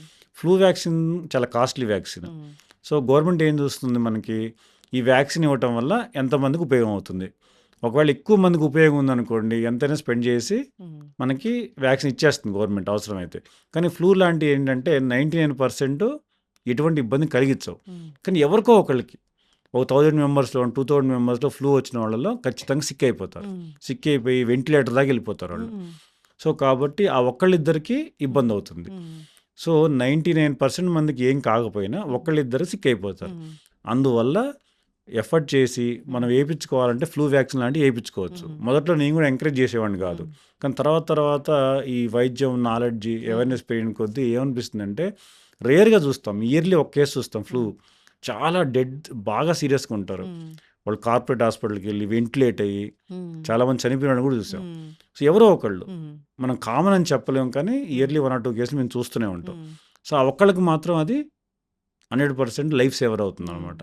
కాబట్టి ఇలాంటి వ్యాక్సిన్స్ అందరికీ ఉపయోగపడిపోయినా కానీ ఆ జబ్బు ఎవరికి వస్తుందో, ఫ్లూ ఎవరికి వస్తుందో చెప్పలేం కదా. ఎవరికి సిక్ అయిద్దో మనం చెప్పలేం. కాబట్టి అవకాశం ఉంటే వేయించుకోవటమే బెటర్. అదే విషయం హ్యూమన్ ప్యాపిలోమా వైరస్. అది అరౌండ్ 10,000 కాస్ట్లీ ఉంది చాలా. కానీ దానివల్ల చాలా ఉపయోగం ఉంది. ఉమెన్స్లో వచ్చే క్యాన్సర్లో 70% సర్వైకల్ క్యాన్సర్ దీనివల్లే వస్తాయి. సో, మొత్తం ఉమెన్ క్యాన్సర్లోనే ఆల్మోస్ట్ 30-40% హ్యూమన్ పాపిలోమా వైరస్ వల్ల వస్తాయి. అంటే మనం కనుక ఈ వ్యాక్సిన్ అందరు ఉమెన్స్కి ఇస్తే, అందరు పిల్లలకి అట్లీస్ట్ 20% ఉమెన్ క్యాన్సర్ తగ్గించవచ్చు. 20% క్యాన్సర్ రిడక్షన్ అంటే మామూలు విషయం కాదు. It's a great achievement. జనరల్గా 9 years తర్వాత అమ్మాయిలకి ఇవ్వాలి, అబ్బాయిలకు కూడా ఇవ్వచ్చు. అబ్బాయిల్లో కూడా కొన్ని రకాలైన క్యాన్సర్ ప్రివెంట్ చేస్తుంది. కాకపోతే అబ్బాయిల్లో ఆ క్యాన్సర్స్ తక్కువ వస్తాయి. అమ్మాయిల్లో నీకు సర్వైకల్ క్యాన్సర్ చాలా ఎక్కువ కాబట్టి అమ్మాయిలకు బాగా ఎక్కువ ఉపయోగపడుతుంది. ఖచ్చితంగా ఉంది. అమ్మాయిలకు ఉంది, అబ్బాయిలకు ఉంది. కాదు మన దేశంలో ఏంటంటే ప్రస్తుతానికి అమ్మాయిలకి వేయించమని చెప్తున్నారు, అబ్బాయిలకి ఖచ్చితంగా లేదు. అదే మనం యూరోప్ పోయినా, అమెరికా పోయినా అందరికీ వేస్తారు. అబ్బాయిలకి వేస్తారు, అమ్మాయిలకి వేస్తారు. ఇప్పుడు ప్రైవేట్ హాస్పిటల్స్లో ఇచ్చే వ్యాక్సిన్స్ లిస్ట్ చాలా పెద్దదిగా ఉంది, గవర్నమెంట్లో చాలా తక్కువగా ఉంది. అంటే అక్కడ పిల్లలు ఏమైనా మిస్ అవుతున్నారా? 1-2 ఏమైనా? ఖచ్చితంగా మిస్ అవుతారు. అంటే మనం అనుకున్నాం కదా cost benefit ratio. For example ఇప్పుడు పోలియో ఉందనుకోండి, పోలియో చాలా పెద్ద ప్రాబ్లం అనమాట. పోలియో వ్యాక్సిన్ ఇవ్వకపోతే లక్షల్లో పోలియో బారిన పడతారు. అదే మీజిల్స్ ఇవ్వకపోతే లక్షల్లో పడతారు. అదే న్యూమోకోకలు ఇవేంటంటే అన్నీ కూడా డిప్తీరియా, టెటనస్ ఇవి చాలా కామన్ అనమాట. సో, ఇవి కంపల్సరీగా ఇవ్వాల్సిన వ్యాక్సిన్స్. ఈ చెప్పిన ఫ్లూ కానీ ఇవన్నీ ఏంటి, చికెన్ పాక్స్ ఉందనుకోండి, chicken pox vaccine. Chicken pox 99.9% వాడే తగ్గిపోతుంది. ఎటువంటి ట్రీట్మెంట్ అవసరం లేదు. సిగ్గారు పిల్లలు, ఎవరో ఒకళ్ళు 1000 మెంబర్స్లో ఒకళ్ళు సిక్ అవుతారు. అందువల్ల మనం కుదిరితే చికెన్ పాక్స్ వ్యాక్సిన్ ఇచ్చుకోవచ్చు. సో, గవర్నమెంట్ ఏం చూస్తుంది, ఎంతమంది సిక్ అవుతారు, రేరెస్ట్ ఆఫ్ రేర్ ఎవరో 1,00,000 మందిలో వాళ్ళు సిక్ అయ్యారనుకోండి, వాళ్ళకి గవర్నమెంట్ సెటప్లో అది వాళ్ళకి ఫీజిబుల్ కాదు ఇవ్వటం. అదే ఇప్పుడు 1,00,000 మందికి 1,000 మంది సిక్ అవుతున్నారు అనుకోండి, ఖచ్చితంగా గవర్నమెంట్ ఇవ్వాల్సి వస్తుంది అనమాట. సో, ఇవన్నీ కూడా ఈ ప్రైవేట్ వ్యాక్సిన్ అనేవి ఏంటి, తక్కువ మంది సిక్ అయ్యే వ్యాక్సిన్స్. కానీ ఆ తక్కువ మందిలో మనం ఉన్నాం అనుకోండి, మన పిల్లలు ఉంటే అది మనకి పెద్ద బాధ అవుతుంది. అందువల్ల ఒకవేళ అవకాశం ఉంటే వేయించుకోవడం బెటర్. వ్యాక్సిన్ అనగానే అంటే జనరల్గా వ్యాక్సిన్ అంటే పిల్లలకి ఏమో ఆ కాసేపు పెయిన్ ఉంటుందేమో, కానీ ముందు పేరెంట్స్కి భయంగా ఉంటుంది. సో, వ్యాక్సిన్ కూడా ఒక 2-3 రకాలు ఇస్తారండి డాక్టర్ గారు. ఇప్పుడు నోట్లోకి ఒక డ్రాప్స్, తర్వాత 2 సైడ్లు ఇంజెక్షన్స్, ఇన్ని ఒకటేసారి ఇస్తారు ఎందుకు? అంటే యాక్చువల్గా ఐడియల్ వ్యాక్సిన్ అని ఒకటి ఉంది. ఇంతవరకు ప్రపంచంలో ఎవరు కనుక్కోలేదు. మీరు గూగుల్ చేయండి, చాట్ జిపిటిని అడగండి, వాట్ ఈజ్ ఐడియల్ వ్యాక్సిన్ అంటారు. అంటే వాళ్ళు క్లియర్ చెప్తారు అన్నమాట. ఐడియల్ వ్యాక్సిన్ అంటే డ్రాప్ రూపంలో ఉండాలి, ఇంజెక్షన్ రూపంలో ఉండకూడదు. ఒక డ్రాప్ వేయగానే ప్రపంచంలో వ్యాధులన్నీ తగ్గిపోవాలి. దాన్ని ఐడియల్ వ్యాక్సిన్ అంటారు. ఇంతవరకు కనుక్కోలేదు. లేదు అసలు అది. That is ideal vaccine. What is ideal vaccine అంటే నొప్పి రావద్దు, నొప్పి రాకుండా వ్యాక్సిన్సే కదా మేము చాలా అందుకే కదా, అందుకే డ్రాప్ రూపంలో ఉండాలి. ఒక డ్రాప్ వేసి ఒక్కసారి వేస్తారు, మళ్ళీ 4 సార్లు వేస్తే అది కూడా ఇబ్బంది పిల్లలకి. ఒక డ్రాప్ వేస్తే అది ఒకటేసారి వేయాలి, అది చీప్గా రావాలి. దట్ ఈస్ అన్ని జబ్బులకి, ప్రపంచం జబ్బులని ఒకటే ఉంటే అది ఐడియల్ వ్యాక్సిన్ కాదు. అది కనుక్కోలేదు, ఫ్యూచర్లో కనుక్కుంటారేమో తెలియదు. బట్ ఇట్స్ నాట్ జోక్, సీరియస్గా అడగండి. మన ఆస్క్ చాట్ జీపీటీ అదే చెప్తుంది answer. So there is no ideal vaccine. So కొన్నిటికి పెయిన్ ఉంటుంది, కొన్నిటికి ఓరల్గా వేయాలి, కొన్ని ఐఎం వేయాలి, కొన్ని సబ్క్యూటేనియస్ వేయాలి. సో ఐడియల్ వ్యాక్సిన్ వచ్చేంత వరకు మనకి ఇబ్బంది తప్పదు. అలాంటి వ్యాక్సిన్స్ ఏమి రావేమో. అలా చెప్పలేము, ఎందుకు రావచ్చు. పెయిన్‌లెస్ వ్యాక్సిన్స్ అని చాలా కాస్ట్ తీసుకుంటున్నారు గదా! మరి. కానీ పిల్లలకి ఎంతో కొంత పెయిను, ఫీవర్ అనేది వస్తూనే ఉంది అసలు గదా! పెయిన్లెస్ వ్యాక్సిన్ అనేది లేదు. ఒకప్పుడు గవర్నమెంట్ సెటప్లో ఉన్న వ్యాక్సిన్స్, హ్మ్. ఆ ఓల్డ్ ఫార్ములేషన్స్ హ్మ్. బాగా గడ్లు కట్టి ఫీవర్ వచ్చేది. అవును. అసలు అవన్నీ పోయి కూడా 10 ఇయర్స్ అయింది. హ్మ్. ఈవెన్ గవర్నమెంట్లో కానీ ప్రైవేట్లో కానీ సేమ్ వ్యాక్సిన్ వేస్తున్నారు, ఒకే రకమైన వ్యాక్సిన్స్. అసలు పెయిన్లెస్ నీడిల్ కూర్చున్నట్టు పెయిన్ రాకుండా ఉంటే సాధ్యం కాదు, కొద్దిగా పెయిన్ వస్తుంది. కాకపోతే అంతకుముందు ఓల్డ్ వ్యాక్సిన్స్ ఏంటంటే తర్వాత గడ్డు కట్టి బాగా ఫీవర్ వచ్చేది, అవును.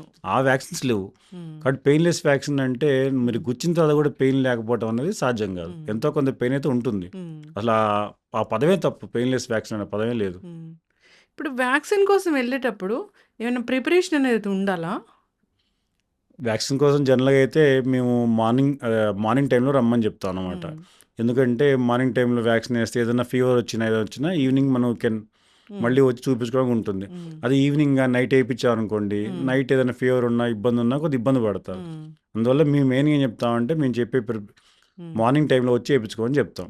అది ఇంకా ఇంకా ఖచ్చితమైన జాగ్రత్తలు అట్లాంటివి ఏం అవసరం లేదు. ఏం లేదు. కాకపోతే ఏంటంటే కొంతమంది వాళ్ళు సొంత వ్యాక్సిన్ తెచ్చుకుంటుంటారు, అలాంటివి చేయొద్దని చెప్తాం. ఎందుకంటే కోల్డ్ చైన్ బ్రేక్ అవుతుంది, అవును. వాళ్ళే పట్టుకొచ్చుకుంటుంటారు.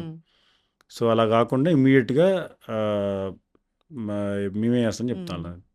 మిల్క్ హాఫ్ అన్ అవర్ ముందు దాకా ఇవ్వకూడదని చెప్తారు కదా డాక్టర్ గారు? కొన్ని వెయిట్లు ఇప్పుడు రోటా వైరస్ అలాంటి వాటిలో చెప్తారు 10-15 మినిట్స్ ఇవ్వద్దని.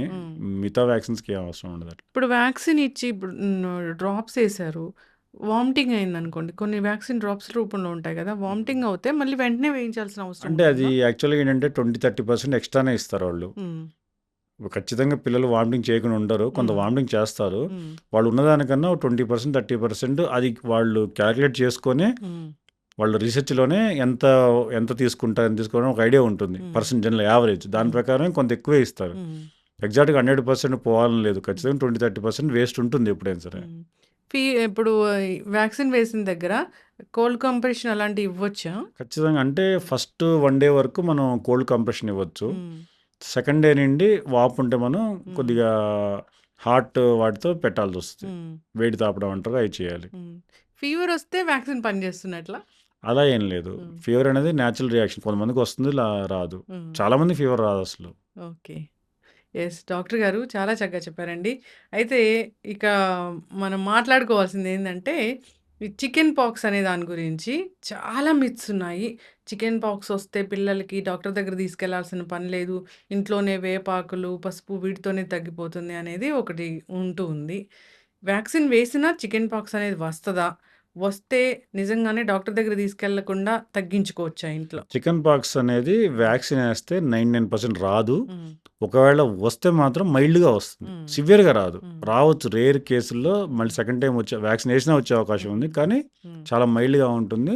చంద్రలో సిగ్గారు అలాంటి పిల్లలు. కాబట్టి వ్యాక్సిన్ వేయటమే బెటర్ ఎప్పుడైనా సరే. హోమ్ ట్రీట్మెంట్ అంటే మనం అనుకున్నట్టు చికెన్ పాక్స్ వైరల్, ఖచ్చితంగా 99% వైరల్ డిసీజులు ఇంట్లోనే తగ్గిపోతాయి ఏం చేయకపోయినా సరే. కాకపోతే వేపాకులు పెట్టడం, పసుపు రాయటం వల్ల ఎటువంటి ఉపయోగం లేదు, ఇంకా వాళ్ళకి పిల్లలకి డిస్కంఫర్ట్ పెరుగుతుంది. మనం చేయగలిగింది ఏంటి ఇంట్లో అంటే, ఒకవేళ చైల్డ్ కనుక పెద్ద సిగ్గా లేకుండా హెల్దీగా ఉంటే ఎక్కువ లిక్విడ్స్ ఇవ్వటం. ఒక 10 days వరకు ఆ చికెన్ పాక్స్ కురుపులు మానే వరకు బయటికి పంపబడదు. దానికి కారణం ఏంటి, బయటికి వెళ్తే వాళ్ళు వేరే పిల్లకి అంటిస్తారు, అంటువ్యాధి. కాబట్టి అందుకోసం ఇంట్లో ఉండాలి, వేరే రీజన్ ఏం లేదు. రెండోది ఎక్కువ లిక్విడ్స్ ఇవ్వాలి, అంతేగాని వేపాకులు పెట్టాలి, పసుపు పెట్టాలి అని చేయకూడదు. అలా అని చెప్పి బేబీ సిక్కుంటే చాలామంది మేము చూసాము, సిక్కుంటే కూడా రారు బయటికి. అంటే వాళ్ళు ఏంటంటే 10 days రాకూడదు అంటారు. అలా కాదు, సిక్కుంటే రావాల్సిందే. సిక్కుంటే హాస్పిటల్ రావాలి, డాక్టర్ చూపించుకోవాలి. చికెన్ పాక్స్లో కూడా చాలామంది సిక్ అవుతారు, కొంతమంది అడ్మిషన్ అవసరం అవుతుంది. సో అది చూసుకోవాలి జాగ్రత్తగా. ఎస్ ఖచ్చితంగా డాక్టర్ గారు. ఇప్పుడు మాన్సూన్ కదా, జల్లులు పడుతూ ఉన్నాయి. జనరల్గా చిన్నపిల్లలకి జాగ్రత్తలు ఏంటి ఏముంటాయి? అంటే మాన్సూన్లో మెయిన్గా ఏంటంటే ఇప్పుడు వర్షాకాలం వచ్చే డిసీజ్లో టైఫాయిడ్ ఒకటి వస్తుంది. ఎందుకంటే వాటర్ కంటామినేషన్, టైఫాయిడ్ ఎక్కువగా వచ్చే టైం అనమాట. ఇది పీక్ టైం. అంటే మనం చాలాసార్లు టైఫాయిడ్ మేము బ్లడ్లో కనుక్కోలేము ఉన్నా కూడా, బట్ చాలా ఎందుకంటే వాటర్ బాగా కంటామినేట్ అవుతుంది కదా, ఆ కంటామినేటెడ్ వాటర్ వల్ల ఎక్కువ వస్తుంది అనమాట. ఈ టైంలో ఏంటంటే బయట ఫుడ్ తినకూడదు అసలు.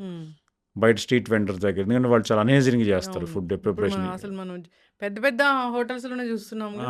చేస్తారు. రెండోది ఏంటంటే హ్యాండ్స్ క్లీన్‌గా చేసుకోరనమాట. హ్మ్. ఇయన్నీ వాళ్ళు స్ప్రెడ్ చేస్తా ఉంటారు. హ్మ్. 2 ఈగలు. హ్మ్. ఈ టైఫాయిడ్ లాంటి డిసీజులు ఈగల ద్వారా స్ప్రెడ్ అయ్యే డిసీజులు టైఫాయిడ్ చాలా ఉంటాయన్నమాట. అయన్నీ వాళ్తుంటాయి. హ్మ్. అందువల్ల బయట ఫుడ్ అస్సలు తినకూడదు. హ్మ్.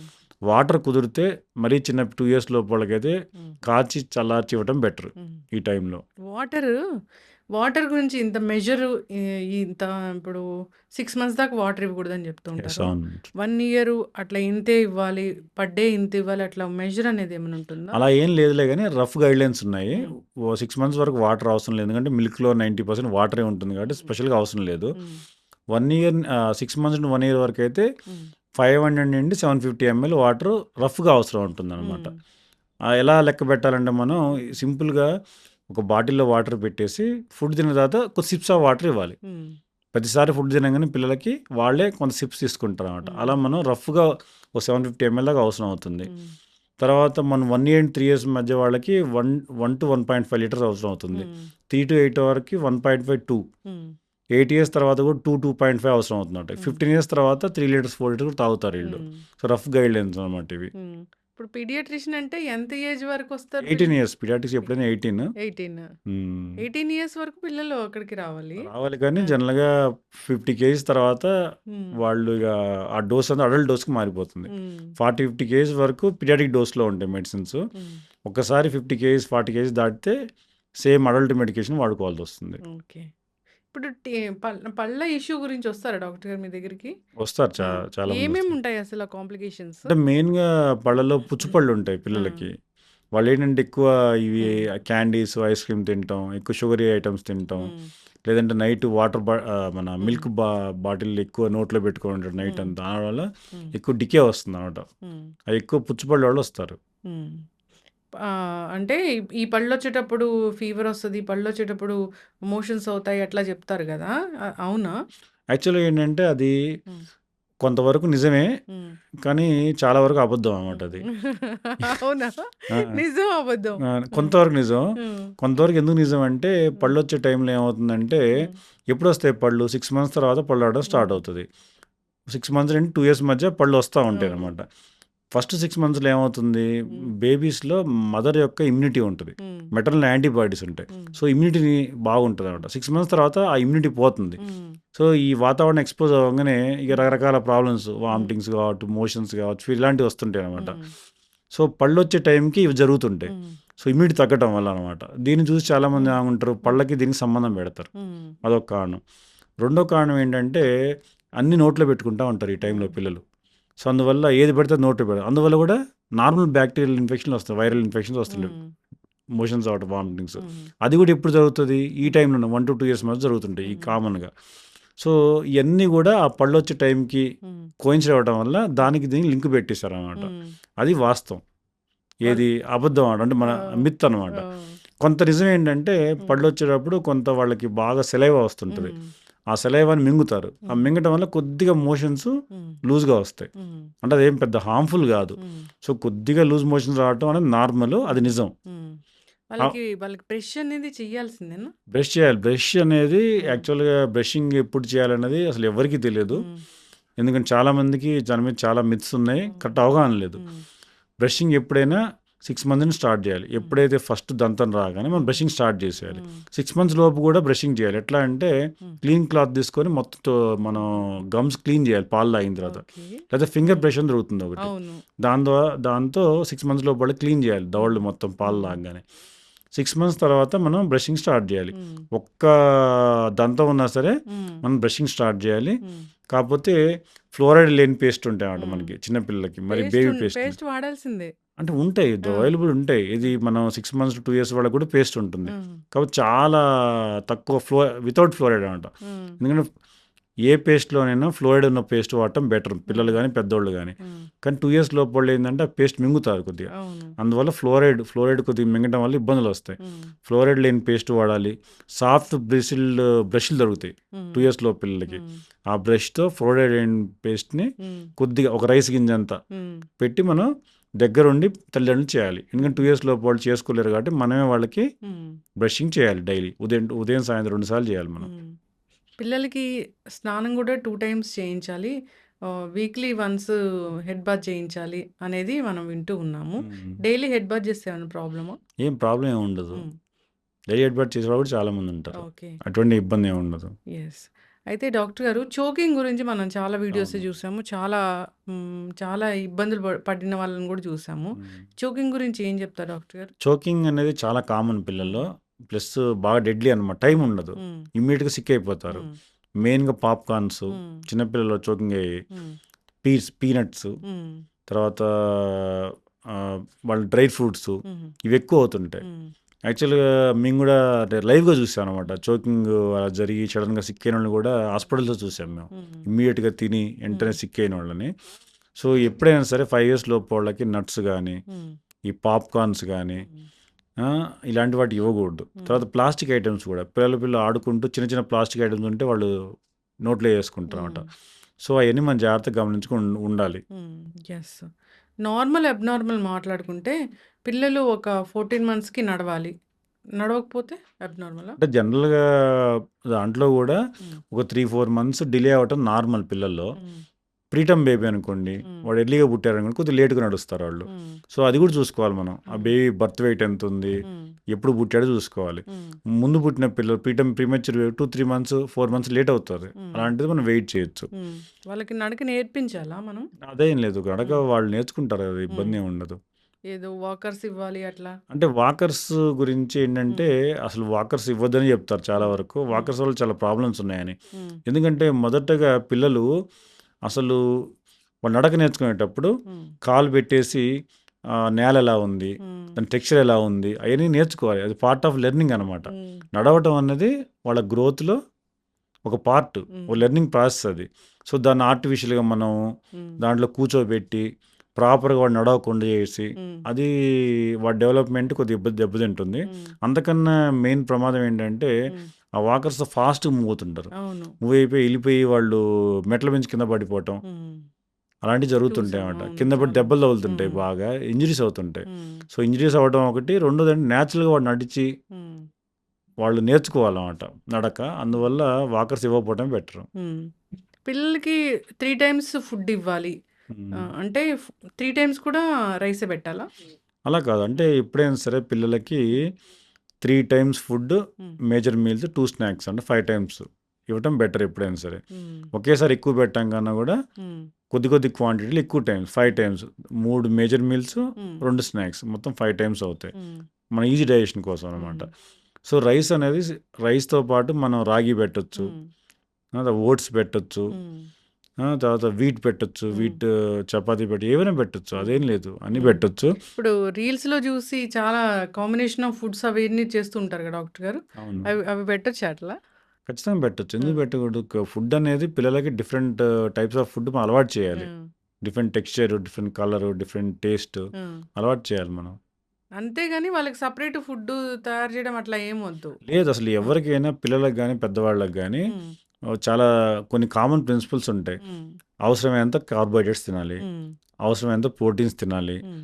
ఖచ్చితంగా ఫైబర్ తినాలి. హ్మ్. ఈ 3 అయితే ఉండాలి. హ్మ్. Proteins, carbohydrate, fibre. హ్మ్. సో, ఒక్కొక్క ఏజ్‌కి హ్మ్. ఎంత ఫైబర్ కావాలో ఓ లెక్కుంది. హ్మ్. పిల్లలకి కావాలి ఎంత, పెద్దోళ్ళకి కావాలని. హ్మ్. సో, చిన్న పిల్లలకి ఫైబర్ ఎలా ఇస్తాం మనం? హ్మ్. ఫ్రూట్స్. ఫ్రూట్స్‌లో ఫైబర్ ఉంటుంది. హ్మ్. కాబట్టి ఖచ్చితంగా ఫైబర్ ఎక్కువుండే ఫ్రూట్స్. హ్మ్. యాపిల్ గానీ, బనానా గానీ, తర్వాత మన బెర్రీస్ హ్మ్. ఇలాంటి ఫ్రూట్స్ మనం ఖచ్చితంగా డైలీ ఇవ్వాల్సిందే వాళ్ళకి. హ్మ్. తర్వాత రైస్‌లో కూడా బ్రౌన్ రైస్ తినటం బెటర్. హ్మ్. ఓట్స్‌లో మళ్ళీ ఫైబర్ ఎక్కువగా ఉంటుంది. పిల్లలకి బ్రౌన్ రైసా? ఎవరికైనా సరే హ్మ్. Brown rice. హ్మ్. ఎందుకంటే ఎప్పుడైతే మనం అది పీల్ చేస్తామో హ్మ్. నువ్వు దాన్ని పాలిష్ చేస్తే నీకు ఫైబర్ పోతుంది. హ్మ్. ఏ గ్రెయిన్స్‌లో అన్నా పాలిష్ చేస్తే ఫైబర్ ఎళ్ళిపోతుంది. హ్మ్. అందుకే హోల్ గ్రెయిన్స్ తినాలి ఎప్పుడైనా సరే. ఓకే. బ్రౌన్ రైస్ తినాలి. హ్మ్. వీట్ తిన్నా కూడా హ్మ్. హోల్ వీట్ బ్రెడ్ తినాలి. హ్మ్. ఓట్స్‌లో ఫైబర్ ఎక్కువగా ఉంటుంది. హ్మ్. సో, ఎప్పుడైనా సరే అవసరమైనంత కార్బోహైడ్రేట్స్ ఉన్నాయా లేవా? హ్మ్. అవసరమైనంత ఫైబర్ ఉందా లేదా? హ్మ్. అవసరమైనంత అవసరమైన ఫ్యాట్స్, అవసరమైన ప్రోటీన్స్. హ్మ్. ఏజ్‌ని బట్టి మనం తీసుకోవాలి. ఈ కామన్ ప్రిన్సిపల్ మారవు. హ్మ్.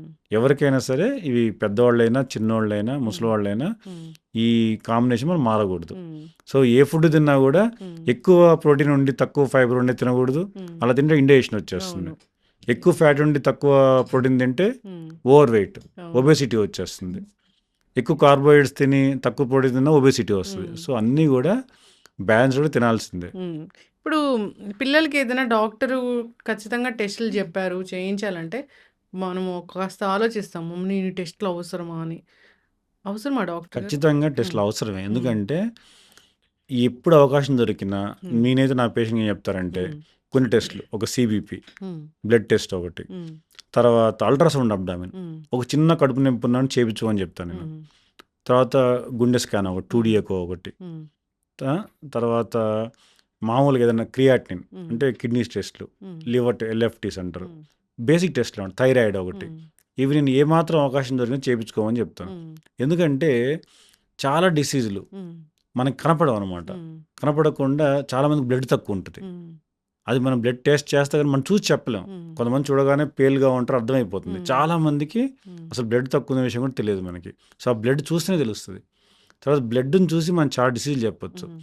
అబ్డామిన్ స్కాన్, దాంట్లో కూడా మనకి కిడ్నీ అనామలీస్ ఉంటాయి, లివర్ అనామలీస్ ఉంటాయి. ఇవి బయటికి ఏం కనపడవు, చాలా లేటుగా ప్రాబ్లం పెరిగిన తర్వాత కనపడుతుంటుంది. సో గుండె జబ్బుల్లో కూడా కొన్ని అస్సలు అర్థం కావన్నమాట, లేటుగా ప్రజెంట్ అయ్యే ఉంటాయి. సో థైరాయిడ్ కూడా చాలా మందిలో ఉంటుంది, మనం ఐడెంటిఫై చేయలేము అనమాట. ఇవేవి కూడా బయటికి కనపడవు. సో ఏ మాత్రం అవకాశం ఉన్నా ఈ టెస్టులు మాత్రం కంపల్సరీగా చేసుకోమని చెప్తాను.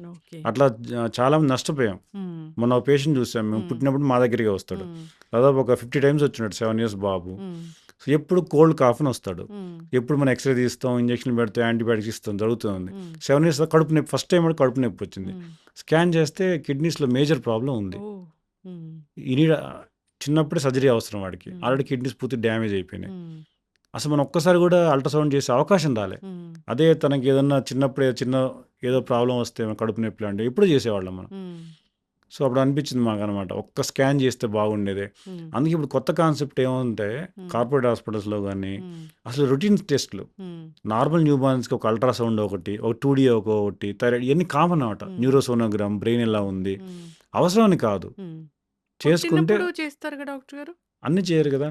అన్ని ఎందుకు 2D ఎక్కువ హెల్దీగా ఉన్న బేబీకి ఎందుకు చేస్తారు, హెల్దీగా ఉన్న బేబీకి అల్ట్రాసౌండ్ ఎందుకు చేస్తారు, కానీ చేయటం బెటర్ అని. అల్ట్రాసౌండ్ అబ్డామిన్ ఒకటి, 2D ఎక్కువ ఒకటి, హియరింగ్ టెస్ట్ ఒకటి, థైరాయిడ్ ఒకటి, కుదిరితే ఐ ఎగ్జామినేషన్, ఇవన్నీ కూడా ప్రతి పిల్లలకి ఇప్పుడున్న మన దేశంలో అన్నీ అంత పాసిబుల్ కాదు, బట్ ఫ్యూచర్లో అయినా చేయటం బెటర్. ఎస్, ఖచ్చితంగా డాక్టర్ గైడ్లైన్స్ ప్రకారం అట్లా ఉండాలి. నిజంగా డాక్టర్ ఏదైనా ఒక టెస్ట్ చెప్తే దాన్ని భయపడకుండా చేయించుకుంటే మంచిది. సో జనరల్గా కూడా దీనికి ఎక్స్పోజ్ అవుతే ఏమవుతుందో, రేడియేషన్ వస్తుందేమో, అలా చిన్న చిన్న వాటికి భయపడతారు. కానీ ముందు ముందు ఎలాంటి పెద్ద పెద్ద ప్రాబ్లమ్స్ రాకుండా మనం ఖచ్చితంగా ఈ లైఫ్లో ఒక్కసారైనా ఈ టెస్ట్లను చేయించాల్సిందే. అట్లీస్ట్ మన హార్ట్ ఎలా ఉంది, మన లివర్ ఎలా ఉంది, మన కిడ్నీస్ ఎలా ఉన్నాయి, ఇవి తెలుసుకోవాలి మనం. ఏ మాత్రం అవకాశం వచ్చినా, ఒక చిన్న అవకాశం వచ్చినా చేయించుకోవడం బెటర్. ఇంకా ఇది ఇంత సుదీర్ఘ ఇంటర్వ్యూలో ఇంకా నేను అంటే జనరల్గా మీ ఓపీకి వచ్చి ఏమైనా కంప్లైంట్స్ చేసేవాళ్ళు, నేను ఏమైనా మిస్ అయిన క్వశ్చన్స్ ఏమైనా ఉంటే ఒకసారి చెప్పండి డాక్టర్ గారు. అంటే మెయిన్గా ఏంటంటే మనకి ఎక్కువ ఫుడ్ ఇష్యూస్తో వస్తారు. ఫుడ్ ఎందుకు తినట్లేదు అని అడుగుతాం. అది మెయిన్ కంప్లైంట్, ఏమి తినట్లే అంటారు. సో జనరల్గా వెయిట్ బాగానే ఉంటారు, యాక్టివ్గా ఉంటారు, మనం రీఎష్యూర్ చేసి పంపించేస్తుంటాం అనమాట. సో ఫుడ్ గురించి మనకి ఎక్కువ కంప్లైంట్ వస్తుంటాయి ఎక్కువ. రెండోది ఇన్ఫెక్షన్లో రెస్పిరేటరీ ఇన్ఫెక్షన్ చాలా కామన్ మన దగ్గర, ఎందుకు వస్తాయని అడుగుతుంటారు. సో దానికి కూడా రీఎష్యూర్ చేస్తాం. ఒక 6 to 7 times రెస్పిరేటరీ ఇన్ఫెక్షన్ రావడం చాలా కామన్. కోల్డ్ ఎందుకు తగ్గట్లే అడుగుతుంటారు. Cold viral, automatic will take ఒక 10 days 15 days పడుతుంది అనమాట. సో ఇలాంటివి. తర్వాత నులిపురుగుల మందులు, అది చాలా మనం వింటూ ఉంటాం. అవునవును. ఏంటి డాక్టర్ గారు అసలు అది? యాక్చువల్గా నులిపురుగులకి మన దేశంలో 50% మందిలో ఉంటాయి పిల్లల్లో, పెద్దవాళ్ళు కూడా చాలా మందిలో ఉంటాయి. అసలు నులిపురుగులు అనేది మన భారతదేశ పిల్లల యొక్క జన్మ లక్షణం అంటది, అదొక బర్త్ రైట్ అనమాట. అందరి పిల్లల్లో ఉంటాయి ఎంతో కొంత. సో బాగా ఎక్కువ క్వాంటిటీలో ఉన్న వాళ్ళకి ఏంటంటే అవి ఏం చేస్తాయి, మనలో ప్రోటీన్స్ని, ఐరన్ని పీల్చేస్తుంటాయి మొత్తం. అందువల్ల బాగా బ్లడ్ తగ్గిపోతుంటుంది. బ్లడ్ లేకపోతే ఆకలి ఉండదు వాళ్ళకి. అదేవిధంగా ప్రోటీన్స్ లేకపోవడం వల్ల వాళ్ళ బరువు కూడా సరిగ్గా పెరగరన్నమాట. సో ఎక్కువ క్వాంటిటీలో ఉన్న వాళ్ళకి ఇబ్బందులు వస్తుంటాయి. సో అందువల్ల నులిపురుగుల సిరప్ 50% మన ఇండియన్ పాపులేషన్లో ఉంటుంది కాబట్టి పిల్లల్లో ఉన్నదా లేదా టెస్ట్‌లు అవసరం లేదు. హ్మ్. మనకు కనపడాల్సిన అవసరం లేదు. హ్మ్. మోషన్‌లో నిలుపున్నట్టు. హ్మ్. ఖచ్చితంగా అందరు పిల్లలకి ఇవ్వాలని మన గవర్నమెంట్ చెప్తుంది. హ్మ్. అంటే కంపల్షన్ చేయలేదు. హ్మ్. బట్ సజెషన్ అనమాట. హ్మ్. కాబట్టి మనం ఖచ్చితంగా అందరి పిల్లలకి 1 ఇయర్ తర్వాత ఇవ్వాలి. 1 హ్మ్. ఇయర్ టు 2 ఇయర్స్ మధ్య వాళ్ళకి ఒక డోస్ ఉంటుంది. హ్మ్. 200 మిల్లీగ్రామ్స్ అని హ్మ్. ఆల్బెండజోల్ అని. హ్మ్. 2 ఇయర్స్ తర్వాత 18 ఇయర్స్ వరకు ఫో హాస్పిటల్‌కి తీసుకెళ్ళి ఏయించాలా అది? లేదు మనం ఆ! బయట కూడా ఏసుకోవచ్చు. అది హ్మ్. గవర్నమెంట్ ఇస్తుంది స్కూల్స్‌లో. ఓకే. ఎవ్రీ ఇయరు ఇయర్లీ 6 మంత్స్‌కి ఒకసారి గవర్నమెంట్ కూడా హ్మ్. డీవార్మింగ్ ఇస్తుందన్నమాట. హ్మ్. అయితే ఇక్కడ విషయం ఏంటంటే పిల్లలతో పాటు పెద్దోళ్ళు కూడా తీసుకోవాలి. హ్మ్. ఈ పురుగులనేవి ఒక ఫ్యామిలీలో హ్మ్. పిల్లల్లోనే కాదు అందరిలో ఉంటాయి. హ్మ్. తల్లిలో ఉంటాయి, తండ్రిలో ఉంటాయి, సిబ్లింగ్స్‌లో ఉంటాయి, హ్మ్. ఇంట్లో ముసలోళ్ళు ఉంటే వాళ్ళలో ఉంటాయి. హ్మ్. సో పిల్లలకి వేస్తే తగ్గవన్నమాట. ఈ అంటువ్యాధులు హ్మ్. ఒకరిలో ఒకరికి అంటుకుంటా ఉంటాయి. హ్మ్. సో ఫ్యామిలీ మొత్తం కూడా హ్మ్. డీవార్మింగ్ చేసుకోవాలి. ఓకే. యెస్. ఖచ్చితంగా డాక్టర్ గారు.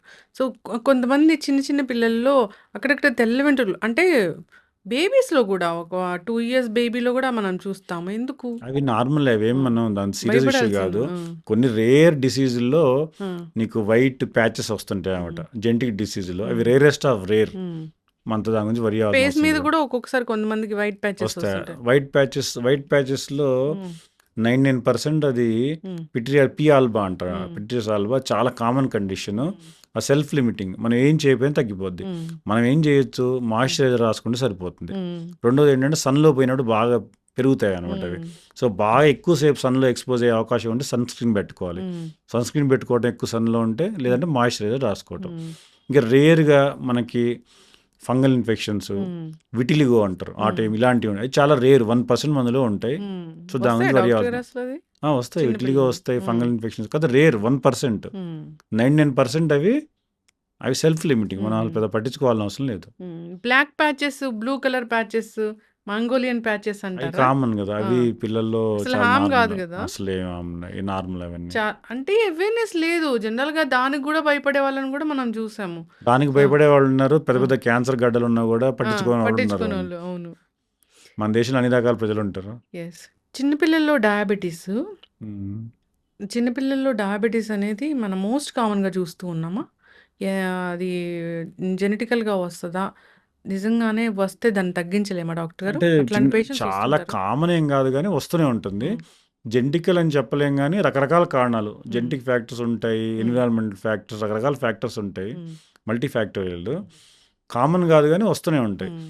కాపోతే ఏంటంటే చాలా మెడిసిన్ చాలా అడ్వాన్స్ అయిపోయింది. హ్మ్. డయాబెటిక్ ట్రీట్మెంట్ చాలా అడ్వాన్స్డ్‌గా వచ్చింది. హ్మ్. సో, మనం కరెక్ట్‌గా మెడిసిన్ వాడుకుంటే హ్మ్. కాస్ట్‌లీ. ఎందుకంటే హ్మ్. లైఫ్ లాంగ్ మనం తగ్గటం ఉండదు. హ్మ్. ఒకసారి డయాబెటిస్ ఎర్లీ ఏజ్‌లో చిన్న పిల్లకి వస్తే అది లైఫ్ లాంగ్ హ్మ్. ప్రాబ్లమే మనకి. కాపోతే ఓ 30, 40 ఇయర్స్ తర్వాత షుగర్ కంట్రోల్ గనక కరెక్ట్‌గా లేకపోతే హ్మ్. కిడ్నీ ప్రాబ్లమ్స్, అవును. ఐ ప్రాబ్లమ్స్ ఖచ్చితంగా వచ్చే అవకాశం ఉంది. హ్మ్. కాబట్టి వీళ్ళు ఎక్కువ సంవత్సరాలు కంట్రోల్ చేయాలి కాబట్టి హ్మ్. చే చాలామంది చేసే మిస్టేక్స్ ఏందంటే ఎక్కడ పడితే అక్కడ మందులు వాడుతుంటారు. అవును. అట్లా వాడకూడదు. హ్మ్. కుదిరితే పీడియాట్రిక్ ఎండోక్రైనాలజిస్ట్. హ్మ్. ఎండోక్రైనాలజిస్ట్‌లో కూడా పీడియాట్రిక్ ఎండోక్రైనాలజిస్ట్. హ్మ్. సో, వాళ్ళ దగ్గర మనం హ్మ్. చేపించుకుంటే బెటర్. హ్మ్. ప్లస్ చాలా అడ్వాన్స్డ్ మెడికేషన్ వచ్చింది. 10 హ్మ్. ఇయర్స్ బ్యాక్ ఉన్న మెడిసిన్ ఇప్పుడు లేవు అసలు. హ్మ్. పూర్తిగా ఔట్‌డేట్ అయిపోయాయి. హ్మ్. ఆ ఇన్సులిన్స్ కూడా మొత్తం మారిపోయాయి అసలు ఇప్పుడు. అవును. సో, కాబట్టి ప్రాపర్‌గా మంచి డాక్టర్ దగ్గర హ్మ్. ట్రీట్మెంట్ తీసుకుంటే షుగర్ కంట్రోల్‌లో ఉంటే లైఫ్ లాంగ్ 100 ఇయర్స్ షుగర్ ఉన్నా కూడా హ్మ్. ఏమి ఇబ్బంది ఉండదు. యెస్. షుగర్ కంట్రోల్ లేకపోతేనే ఇబ్బందులొచ్చేది. హ్మ్. డాక్టర్ గారు, పిల్లల్లో కాఫు వస్తే అసలు తగ్గదు, కొన్నాళ్ళ వరకు ఉంటుంది అన్నప్పుడు సిరప్ వాడే విషయంలో ఎలాంటి జాగ్రత్తలు తీసుకోవాలి? అంటే కాఫ్‌కి మెయిన్‌గా కారణం ఏంటంటే 2 కారణాలుంటాయి. హ్మ్. ఒకటేంటంటే హ్మ్. చిన్న పిల్లల్లో చైల్డ్‌హుడ్ ఆస్తమా. హ్మ్. సో, ఉబ్బసం అంటారు కదా! హ్మ్. దానివల్ల కాఫ్ వస్తుంది. హ్మ్. నార్మల్‌గా మనం వాటికి మామూలు సిరప్‌లు దాంతో పాటు నెబులైజేషన్ అవి పెట్టుకోవాలి. హ్మ్. రెండోదేంటంటే ఇన్ఫెక్షన్ వల్ల వచ్చే కాఫ్ ఉంటుంది. హ్మ్. దానికి సిరప్‌తో పాటు యాంటీబయాటిక్స్ అవి వాడాల్సిన అవసరం ఉంటుంది. హ్మ్. జాగ్రత్తలంటే మెయిన్‌గా అదే 1 మంత్ లోపే వాడాలి. హ్మ్. ఒకసారి తీసిన తర్వాత ఓపెన్ చేసిన తర్వాత 1 మంత్ తర్వాత వాడకూడదు. హ్మ్. డోస్ కరెక్ట్‌గా ఏసుకోవాలి. హ్మ్. కాఫ్ సిరప్‌లు కూడా డోస్ ఎక్కువ వేసుకుంటే దానికి చాలా కాంప్లికేషన్స్ ఉంటాయి. హ్మ్. డాక్టర్‌ని అడిగి వేసుకోవాలి. హ్మ్. వాళ్ళకి గూడా మన పెద్దోళ్ళ మందులాగే మత్తొస్తదా? అది ఖచ్చితంగా కోల్డ్ హ్మ్. సిరప్‌లకి ఆ కాంప్లికేషన్ ఉంటుంది. హ్మ్. కోల్డ్ సిరప్‌లో మనం కామన్‌గా వాడేది సీపీఎం. హ్మ్. సీపీఎం అండ్ హ్మ్. కోన్ఫినల్ మ్యాలెట్ అండ్ ఫినైలెఫ్రిన్ అంటారు. హ్మ్. కాంబినేషన్ అనమాట. హ్మ్. ఈ సీపీఎం అనే దానికి చాలా మత్తొస్తుందనమాట. హ్మ్.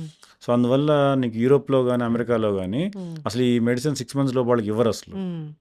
వాళ్ళు కోల్డ్ ఉంటే కొద్దిగా అది వైరల్ తగ్గిపోతది. తగ్గుతుంది. హ్మ్. హోమ్ రెమెడీస్ అంటే మనం ఆవిరి పట్టుకోవటం అలాంటివి చేసి వాడమంటారు, కానీ సిరప్లు జనరల్గా వాడరు అన్నమాట. కానీ మన దేశంలో చాలా కామన్గా వాడతాం మనం. ఎందుకంటే దానివల్ల లైఫ్ థ్రెటనింగ్ కాంప్లికేషన్ ఉండవు, కానీ డోస్ ఎక్కువ వేస్తే నిద్రపోతారు. నేను ఒక బాబుని 1 year బాబుని డోస్ ఎక్కువ వేసుకొని 2 రోజులు నిద్రపోయేదని చూస్తాం. 2 days నిద్రపోతూనే ఉన్నాడు అంట అసలు లేకుండా. అలాంటి వాళ్ళు చూస్తాం. డిహైడ్రేషన్ అయిపోదా చిక్ అవుతారు, అందుకే అడ్మిట్ చేస్తాం. తర్వాత కొంతమంది పిల్లలు ఒక్క 5 ml వేసుకొని హైపర్ యాక్టివ్ అయిన చూస్తాం. ఈ కోల్డ్ సిరప్లు పిచ్చి పిచ్చిగా అరిచి కొట్టి అందరినీ అటు చేసేవాళ్ళు చూసామంట అలాంటి వాళ్ళని. సో ఈ హైపర్ యాక్టివిటీ రావటం, మత్తు రావటం ఇలాంటివి ఉంటాయి. సో అందువల్ల ఈ కోల్డ్ సిరప్లు వాడే విషయంలో చాలా జాగ్రత్తగా ఉండాలి. వాళ్ళకి ఇచ్చిన డోస్ అంతవరకే వాడాలి. అసలు ఈ సిపిఎం ఫినైలెఫ్రిన్ కాంబినేషన్ని 2 years లోపు వాళ్ళకి ఇవ్వద్దని చెప్తున్నారు ఇప్పుడు. Okay, yes. జాగ్రత్తలు అయితే తీసుకోవాలి. ఏదైనా ఒక చిన్న డౌట్ ఉంటే డాక్టర్ దగ్గరికి వెళ్ళాలి. మనం చిన్నపిల్లల విషయంలో మన సొంత వైద్యాలు పనికిరావు. ఆ మధ్య కూడా సొంత వైద్యం చేశారు చిన్నపిల్లలకి, కర్పూరం అవన్నీ కలిపి పెట్టారు, పిల్లలు బాగా కోమాలోకి వెళ్ళిపోయారని కూడా మనం విన్నాము. హోమ్ రెమెడీస్ కూడా జాగ్రత్తగా పాటించాలి. కర్పూరం అలాంటివి అంటే ఏముంటుంది డాక్టర్ గారు, మీరు అన్నట్లుగా కెమికల్ బేస్డే కదా అవన్నీ కూడా. కర్పూరం తింటే ఇమీడియట్ గా సీరియస్ వచ్చారు, చాలా కామన్ మన దేశంలో. కర్పూరం తిని ఇట్లా పిల్లలు సిక్కుకోవడం అనేది చాలా జరుగుతుంటాయి.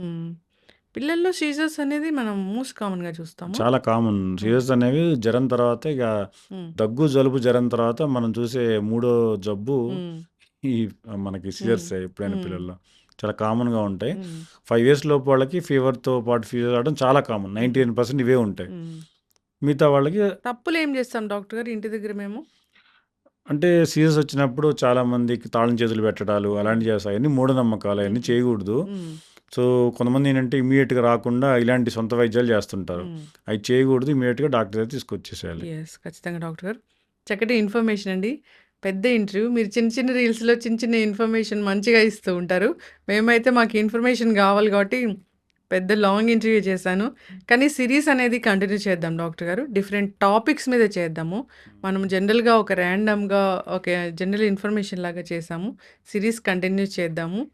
చిన్నపిల్లల గురించి ఇంకా తెలుసుకోవాల్సింది చాలా ఉంది. మీరు అక్కడి నుంచి ఖమ్మం నుంచి మా కోసం వచ్చి ఒక మంచి ఇంటర్వ్యూ ఇచ్చారు డాక్టర్ గారు. ధన్యవాదాలండి. Thank you so much.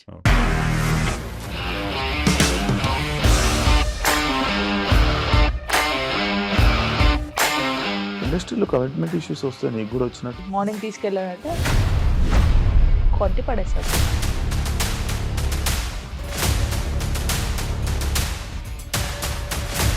ఒక్కళ్ళు కూడా చూడలేదు ఈ సినిమా అని చెప్పడానికి కూడా చాలా ధైర్యం కావాలి. అది నిజం కదా, దాంట్లో ధైర్యం ఏంటి? ఇది నెక్స్ట్ డే ప్లేట్ మార్చేస్తే తప్పు కదా. As of now we are comfortable this అని నేను అనుకుంటున్నాను. రష్మిక గారిది మీది ఒకే ఊరంట కదా? నీకు కోపం వచ్చిందంటే బాగా తిట్టేత్తరా? తిట్టేద్దామండి. నిజంగా గేమ్ ని ఎలా చేంజ్ చేయగలిగారు? ఏపీఎస్ఎఫ్సి వాళ్ళకి 6 నెలల్లో నేను 6 లక్షలు కట్టా. బిజినెస్ చేయాలనుకుంటే it is as difficult as riding a tiger.